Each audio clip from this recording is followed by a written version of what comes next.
Yo, what is up guys, and welcome to another Honkai Star Rail video. Alright, so it's time for some pure fiction. This time around, it was definitely a lot easier compared to last season with the follow-up attack theme. So as a result, it didn't take me that many attempts compared to last time at least to complete this pure fiction run. For the first half, I used my Zelay team, and for the second half, I used my DOT team featuring Black Swan and Kafka. And as for the buffs, I used the same one on both sides, the splash buff right here, which advance forwards the characters that use their ultimates to attack, as well as giving them a damage boost. Very useful for both of my teams. And without further ado, I hope you guys enjoy the gameplay. So for the first half, we start out with Sparkle techniques, followed by two Tingy techniques, Fu Xuan's Matrix technique, and we're going to initiate the fight with Zelay's technique. Immediately spam the 3 key, so we can get off Tingy's ultimate onto Zelay. Give her the buff. Move her up with Sparkle. There's the Resurgence, using the ultimate.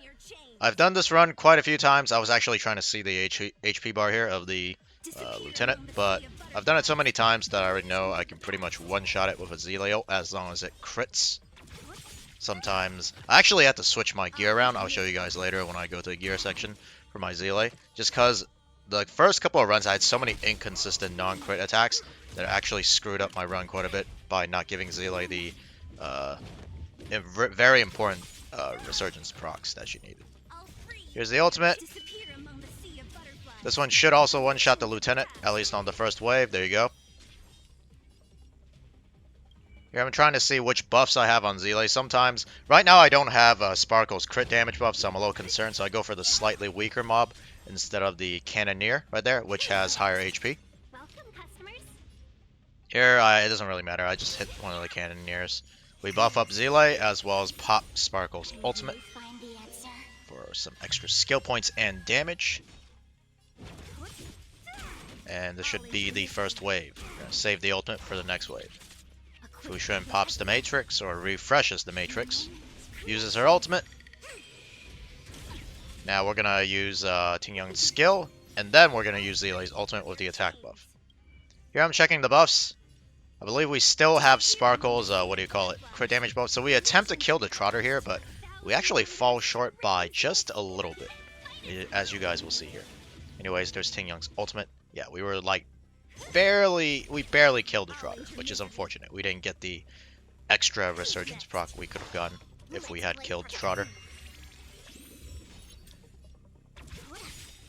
Ultimate again, as you can see with Zelay, having Sparkle on the team, as well as Tingy, allowing her to get more energy. She gets quite a few turns, along with the buff, the splash buff, that also advances her forward every time she uses her ultimate. So it's quite a really strong combination.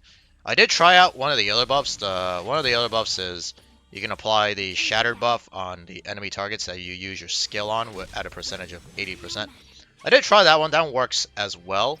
It just deals a little bit extra damage, but I think the advance forward from this buff definitely benefits Zelay a lot more.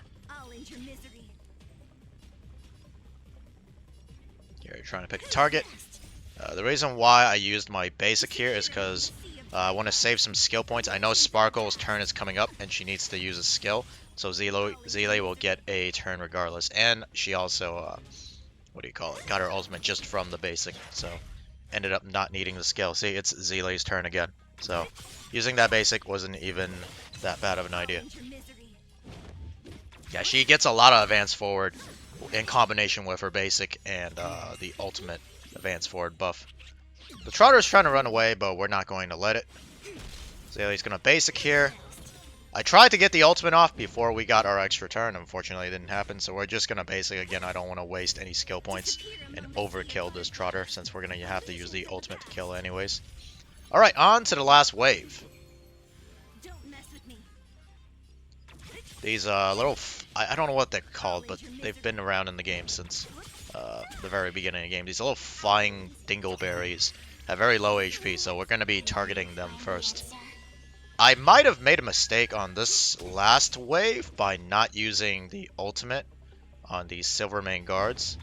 Or maybe I did. Let me see. Do I use the ultimate here on the Silverman guard?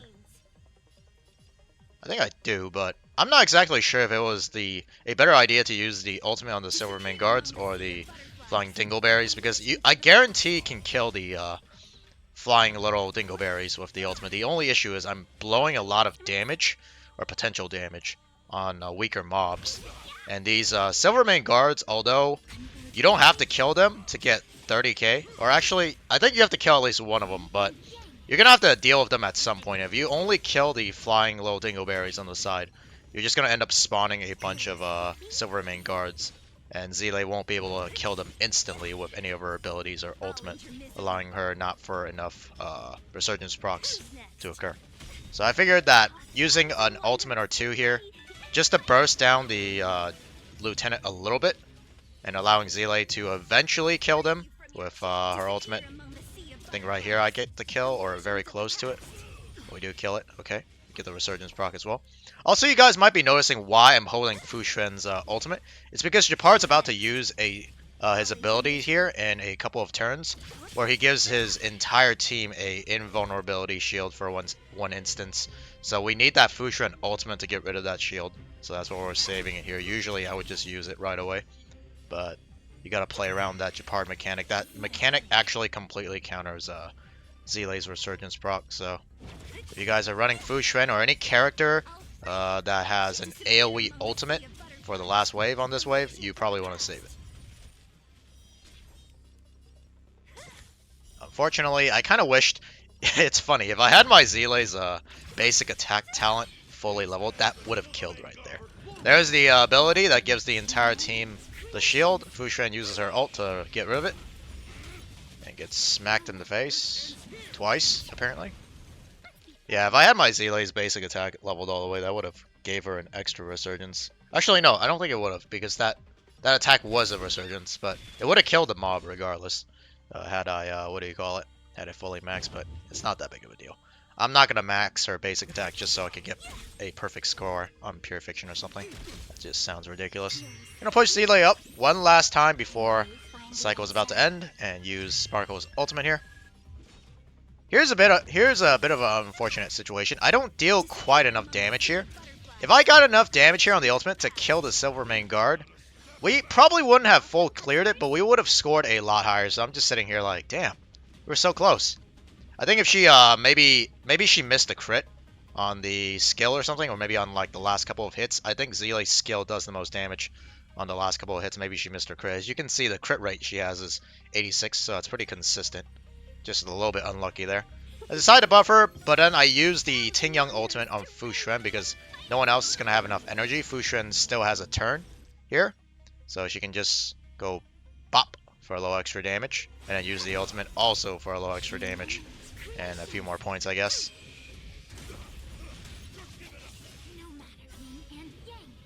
And then there's that, and that is the first half. Unfortunately, we weren't able to kill that last Silverman guard, or the last two. Second half is Black Swan's technique, Ruan May's technique, Trailblazer technique, and we start the fight with Kafka's technique.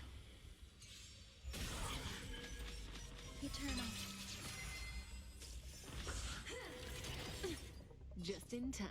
And here's Kafka. She's gonna detonate the right side. Doesn't quite kill, unfortunately. So Fire Trailblazer's gonna have to finish the job. Stand still. Or he doesn't even finish the job. Ruan May has to. Does Ruan May not kill that stupid robot on the side? Oh my god. What do you want to know? My team does like no damage. So apparently Black Swan has to do that, and then that detonates. That detonates as well. Saving the ultimate here for when all the mobs finally die. Here you go. There's Black Swan's ultimate. More detonations. Everything's blowing up left and right.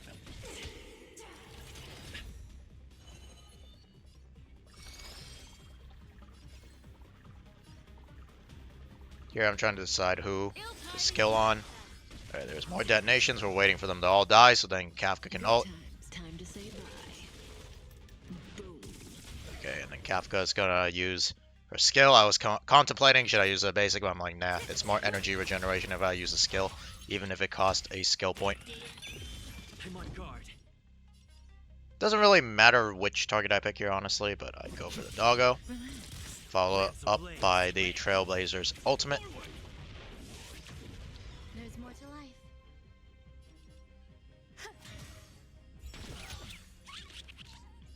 Trailblazer gets his turn again due to the buff, like I mentioned before. The advance forward does help quite a bit. Gonna detonate the left side this time. I like how these mobs always live with like just a little bit HP. Now we're gonna wait for all the detonations to occur before. Obviously, we have Kafka's ultimate here, but like I said, we're just gonna wait until all the debuffs pop off. Now we're gonna pop it here, obviously, because the Trailblazer is about to attack, and Kafka has her follow-up as well. So we detonate all of it. Waves explodes. Bunch of chain reactions going here. Probably gonna go for the Trotter here. Or the robot. Nah, I'd probably go for a Trotter. Yep. Stand still.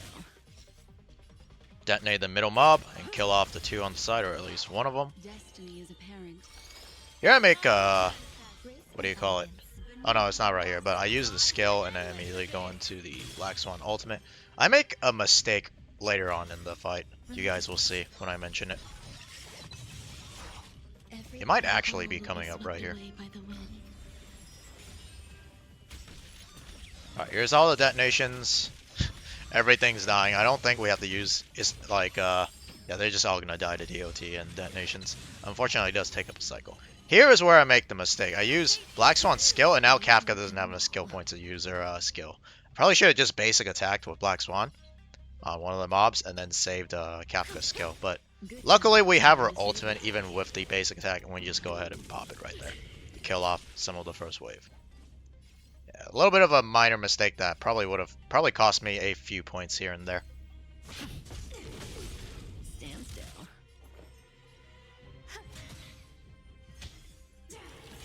Mind your manners. Go for the large mob this time, the Maiden. Okay, Trailblazer is probably the best target. Trailblazer or Ruan May to get frozen by Kokalia. If Black Swan or, what do you call it, Kafka gets frozen, then usually I probably restart the run here.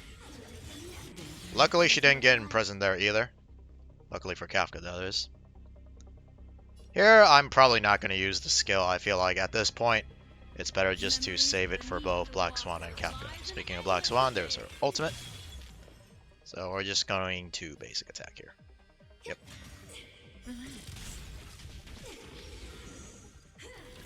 Trailblazer is getting hit, but we immediately pop the ultimate after he unfreezes. Not only to gain shatter stacks, but also to reapply the shield, so Kafka and Black Swan don't die. They are looking pretty low right now. Here I think no, I think I was saving the ultimate on purpose, so it's fine. And then we're going to use a skill on Black Swan here, kill off that little Dingleberry, frozen Dingleberry. Unfortunately, she goes for Kafka, who's already full energy there. And I believe now we're going to use Kafka's ultimate for one final push. She also gets advanced forward just a little bit enough to get past the action bar. So thank God this, what do you call it, buff helped out quite a bit for this run. All the Arcana stacks popping, so that's good. We killed off the left side. Detonate, and that's it. And we finished the round with 62k. Alright, and as usual, I'll be going over my character's stats and their gears. Let's start off with Zile. You guys might have noticed she has about 10% extra crit rate and 20% less crit damage. I changed her relics up for a little bit more consistency. Lycone is cruising in the Stellar Sea at S5. Traces everything maxed except for her basic attack. I'm not going to max it. These are her relics. I believe, yeah, this is the piece I changed out. It has 11% crit rate, but the one she had before was this one right here. It only has 2% crit rate, but it has a whopping 24% crit damage and attack percent. So, huge burst damage, better for Memory of Chaos. Less good for Pure Fiction when you need the consistency for the, what do you call it, Resurgence reproc. The rest of her pieces should be the exact same, however. Eidolons, she's at Eidolon 0. Alright, next is Sparkle. She's about to disappear. These are her stats. Lycone is Dance, Dance, Dance, the one at S1. Traces. Relics. I don't have a planar set for her, unfortunately. Not just yet. Eidolon, she's at Eidolon 0. Alright, next is my Ting Young, who is way too fast for her own good, based on the speed you guys see right here. Lycone is Dance, Dance, Dance at S3. These are her traces. Could use a little bit of investment, probably in the future though. These are her relics, 4-piece musketeer set. Some of these pieces are absolutely correct. Eidolon, she's at Eidolon 4. Alright, next is my Fu Xuan. These are her stats. Lycone, I swapped her back to the Japard Lycone, Moment of Victory. Traces. Relics, I changed her to the 4-piece HP and crit damage set. She was on a HP and speed set before, the 2-piece of each kind. Honestly, I don't think it makes much of a difference, even if I do put the 4-piece set on her. She doesn't really do that much damage. Eidolon, she's at Eidolon 0. Alright, and now on to my DOT team, starting off with Black Swan. These are her stats. I did change her relics up a little bit, as you guys will see shortly, or if you guys already can tell by her stats. Lycone is Eyes of the Prey at S5. Traces. Alright, and these are her relics.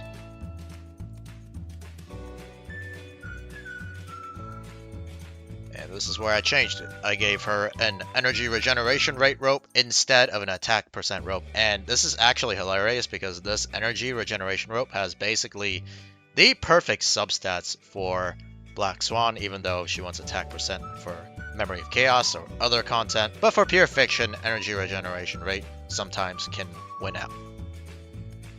Eidolon, she's at Eidolon 0. Alright, next is my Kafka. These are her stats, if you guys can notice. Her energy regeneration rate. Yep, I gave her an ER rope as well. Lycone is Goodnight and Sleep Well at S3. Traces. Go on to her relics real quick.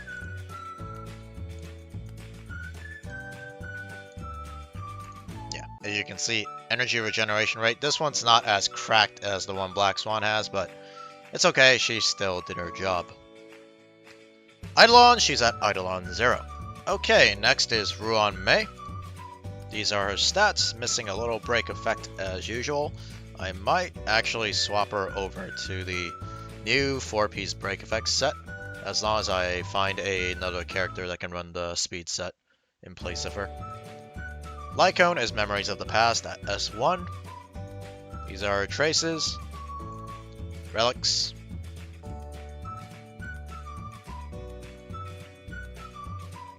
Broken Keel set that does nothing for the Kafka team. It might have actually helped out a little bit in Pure Fiction, because I did put a little bit extra crit on my Kafka, I think.